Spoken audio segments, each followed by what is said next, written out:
Ladies and gentlemen, they're now trying to get to President Trump with an issue associated with one of his resorts. So Air Force leader orders probe of Trump resort stays. But then CNN, Air Force acknowledges crew stayed at Trump resorts. Air Force acknowledges crew stayed at Trump resort during refueling, but says it was not unusual. So it's not that big of a deal. And they're just, okay, so a crew of a U.S. Air Force C-17 stayed at Donald Trump's golf resort in Turnberry, Scotland, during a March refueling stop. Okay. This is raising ethics questions. Oh my God. Why? Why would that be raising ethics questions? They're supposed to get a hotel someplace and not stay at Trump's resort. So they can't stay at the president's resort because why? Why is that an issue?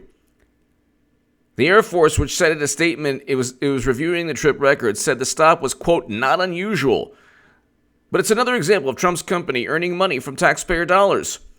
Not really. They needed a place to stay.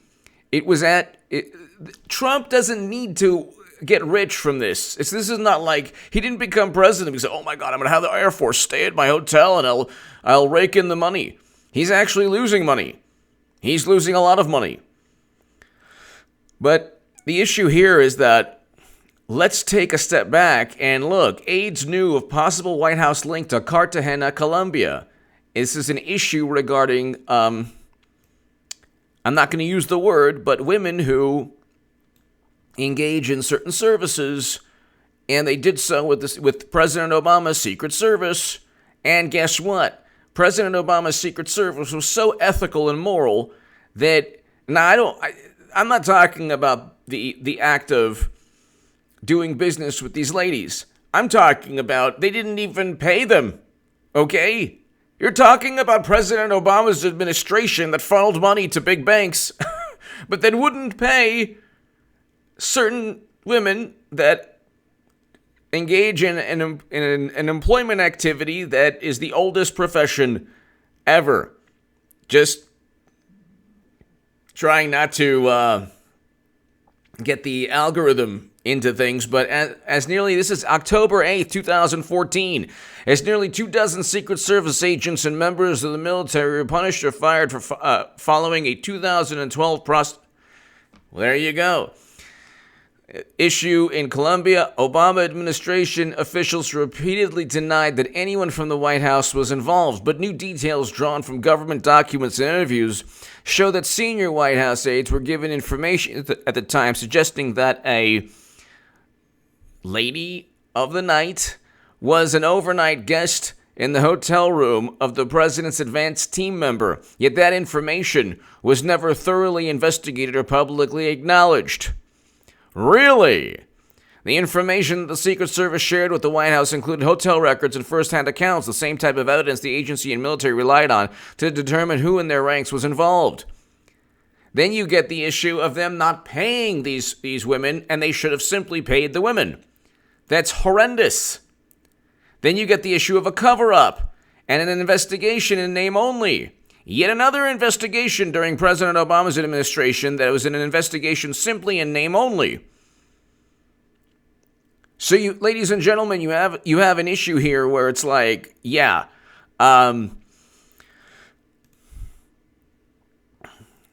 an issue, ladies and gentlemen, where they're going after President Trump, and something worse took place under Obama's administration, and without the usual fanfare or pontificating, and that's the problem.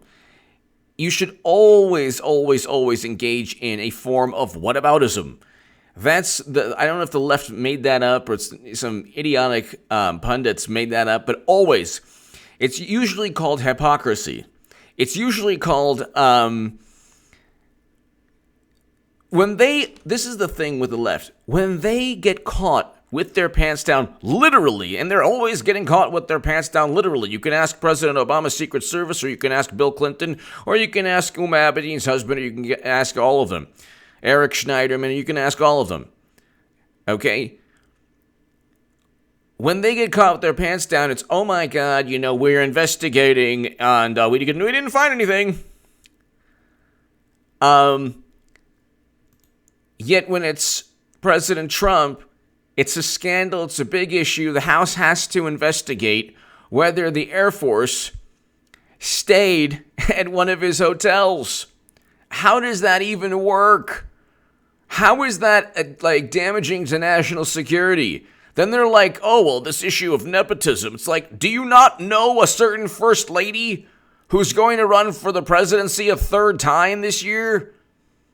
Yeah, she's going to run for the presidency a third time. You think it's going to be Warren? No, it will not be Elizabeth Warren. It will not be Biden. It won't be Biden's eye. It won't be anyone else. So they're like, oh my gosh, this nepotism has to end. It's like the Clinton Foundation. You cannot, you're talking about a political dynasty that there's not only a system of, there's not only nepotism, and you could talk about the former First Lady and everything that she's accomplished because of Bubba Bill. But you could there's a system, there's like a system of constant graft, constant political machine, constant money flowing to third-party tech firms, whether it's CrowdStrike, whether it's Platte River, Dado Inc., all of these people who are linked to fundraising, whether it's Terry McAuliffe with Andrew McCabe. You have something far worse than nepotism. You have an issue of a political machine that when it's in power, pretends to investigate its own misdeeds. You have Eric Holder, who literally states, I'm Obama's wingman, and then doesn't investigate anything. And the Secret Service issue is just an example. They literally, President Obama's Secret Service, and they talk about the moral failings of Trump. President Obama's Secret Service, this is a Washington, aides knew of possible White House link to Cartagena, Colombia. Okay? Of course they all knew. Of course they all knew. And here you have, let's see. They didn't even pay these women. What kind of person does that? Only president.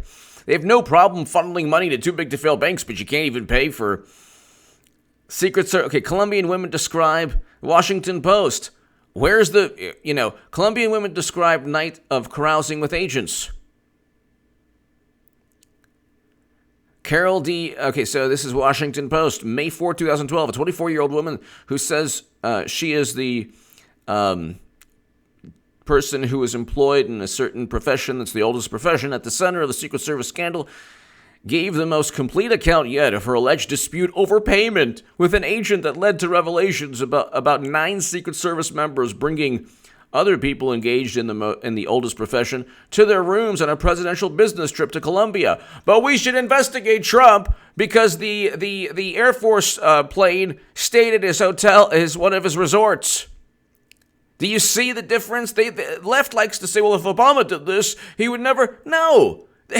President Obama's administration engaged in far worse. Bush didn't say that he was working with Putin. Okay? And fabricate a complete nonsensical, irrational, absurd investigation based on information that Trump or Bush or anyone else purchased. That's what took place against Trump.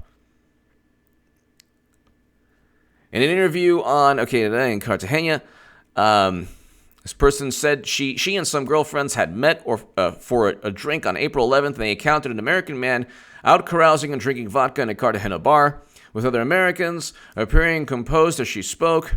She said in an interview she agreed to go back to the agent's hotel room, not realizing he worked for the Secret Service, and they negotiated ahead of time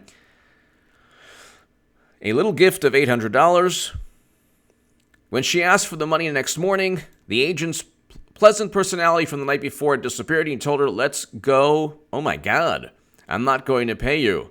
Oh my God, this is horrible. This is where are the wonderful I'm not even going to say let's go B. I'm not going to pay you. This is what the woman who was employed in a profession, the oldest profession in the world, this is what she heard from a Secret Service agent that was working for President Obama. Didn't even have the courtesy to pay. Obama's administration has no problem funneling hundreds of millions to too big to fail banks, but God forbid, they pay the tab or they pay the bill for, okay, you know what? This is where we're at, people. This is where we're at. Everything is, oh my goodness, look at Trump, look how horrible he is in every single respect. President Obama's and certainly President Bush's administrations were worse. This is why you want and you need. This is certainly why you want and you need. Certainly why you want and you need a Clinton run for the presidency, which will happen. So, I mean, everyone should embrace Clinton's 2020 run. Because it's actually like the hypocrisy when they say the whataboutism. Well, what does this have to do with nepotism or the President Trump and his resorts? Like, because it's worse. Because you didn't care. Because you don't yell and scream at the top of your lungs. That's why whataboutism should be embraced by everyone who debates anyone on the left. What about what's worse? What about the $800 tab that President Obama's administration should have paid? What? What about that? So, ladies and gentlemen, I mean, it's just like I'm at a loss for words. You can go and you can read these articles, but this is crazy.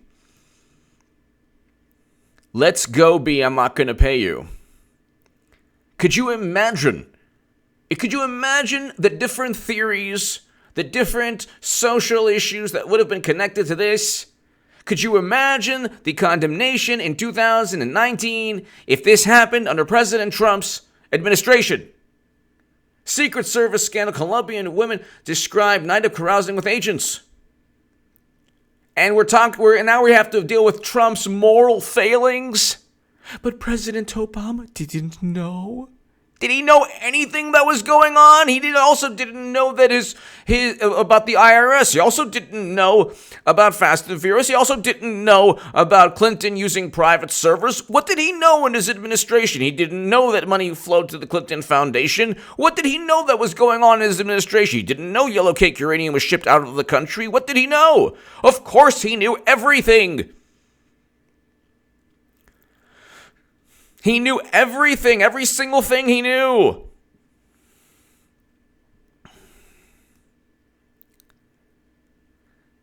And so it's like,